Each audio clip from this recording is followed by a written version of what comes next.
Assalamualaikum warahmatullahi wabarakatuh. Perkenalkan, nama saya Ari Siswandi dari semester 3B. Di sini saya akan mereview kembali buku yang sudah saya resumi untuk memenuhi tugas hukum administrasi negara, yaitu tentang peradilan administrasi. Di buku yang berjudul Pengantar Hukum Administrasi Negara Indonesia oleh penulis Utrecht atau Moh Saleh Jindang. Kompetensi atau kekuasaan hakim administrasi. Pembagian kompetensi antara hakim sipil biasa dan hakim administrasi negara pada zaman kolonial. Hal ini diatur dalam pasal 134 IS dan RO LNHB 1847 NR 23 Yo 1948 NR 57. Ketentuan itu dikoordinasi dengan pasal-pasal 160 Grondwet Belanda dan 2 RO Belanda.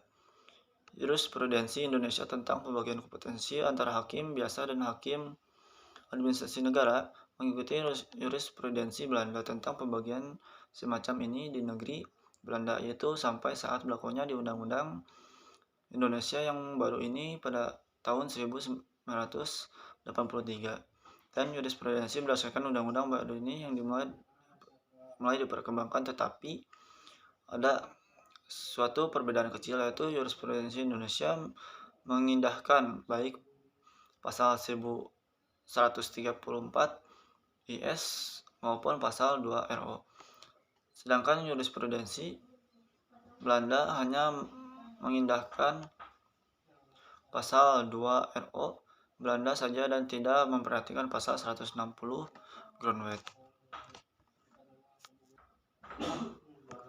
Keadaan di bawah kekuasaan Undang-Undang Dasar sementara tahun 1950 dahulu, ketentuan yang bersangkutan ialah pasal 101 ayat 1 dan 108 pasal 101 ayat 1 mengandung asas utama bahwa perkara perdata, perkara pidana sipil, dan perkara pidana militer semata-mata masuk perkara yang diadili oleh pengadilan-pengadilan yang diadakan atau diakui undang-undang atas kuasa undang-undang. Jadi, dengan memperhatikan kata semata-mata, maka pengadilan perdata maupun pengadilan pidana tidak boleh dilakukan oleh badan-badan yang diserahi kekuasaan lain daripada kekuasaan kehakiman itu, yakni tidak boleh diserahkan kepada kekuasaan legislatif dan kekuasaan eksekutif, ajaran Montesquieu. Tetapi tidak semua penyelesaian perselisihan merupakan perkara perdata.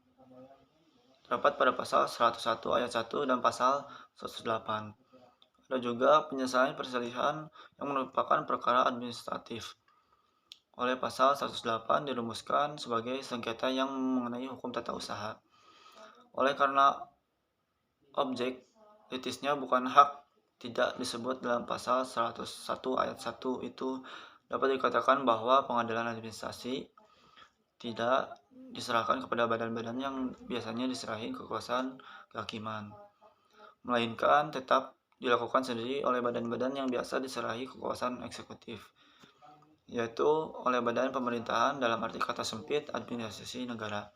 Inilah suatu azas hukum yang telah bertradisi.